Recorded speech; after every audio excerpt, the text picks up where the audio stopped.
తెలంగాణ ముఖ్యమంత్రి రేవంత్ రెడ్డిని సినీ పెద్దలు కలిసి పలు అంశాలపై చర్చలు జరిపారు. ఈ భేటీ ముగిసిన తర్వాత ఓ న్యూస్ ఛానల్ కి ఇచ్చిన ఇంటర్వ్యూలో సంధ్య థియేటర్ ఘటన గురించి కీలక వ్యాఖ్యలు చేశారు నిర్మాత దగ్గుబాటి సురేష్ బాబు. జనం ఎక్కువగా వచ్చే ప్రదేశాలకి ఇలా చిన్నపిల్లలతో వచ్చే పేరెంట్స్ చాలా జాగ్రత్తలు తీసుకోవాలంటూ పలు సూచనలు చేశారు.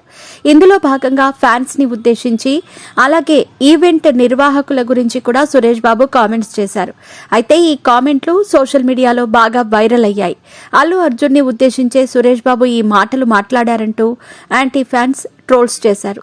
దీంతో తాజాగా ఇచ్చిన మరో ఇంటర్వ్యూలో దీనిపై సురేష్ బాబు వివరణ ఇచ్చారు. నాకు సోషల్ మీడియాలో ఏదైనా చూడాలంటేనే ఇష్టం ఉండదు. పెద్దగా నేను ఫాలో అవ్వను. అయితే ఈరోజు ఉదయం నాకెవరో పంపించారు. నేను బన్నీని ఏదో అన్నాను అన్నట్లు. వాడిని నేను ఏదో అనటమేంటి? చిన్నప్పటి నుంచి బన్నీ నాకు తెలుసు.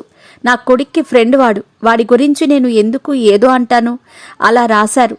నేను అన్నానని డైరెక్ట్ గా చెప్పలేదు, మేబీ అని రాశారు. ఎందుకలా రాయటం అంటూ అసహనం వ్యక్తం చేశారు సురేష్ బాబు. ఈ వీడియోలని తాజాగా అల్లు అర్జున్ ఫ్యాన్స్ సోషల్ మీడియాలో పోస్ట్ చేస్తూ కౌంటర్లు ఇస్తున్నారు. సురేష్ బాబు అనకుండా అన్నట్లుగా పోర్ట్రే చేస్తూ పోస్టులు చేస్తున్నారని, ఇప్పటికైనా అలాంటి వాళ్లు బుద్ధి తెచ్చుకోవాలంటూ గడ్డి పెడుతున్నారు. అయితే నిన్నటి ఇంటర్వ్యూలో సురేష్ బాబు ఏమన్నారో కూడా ఓసారి చూద్దాం.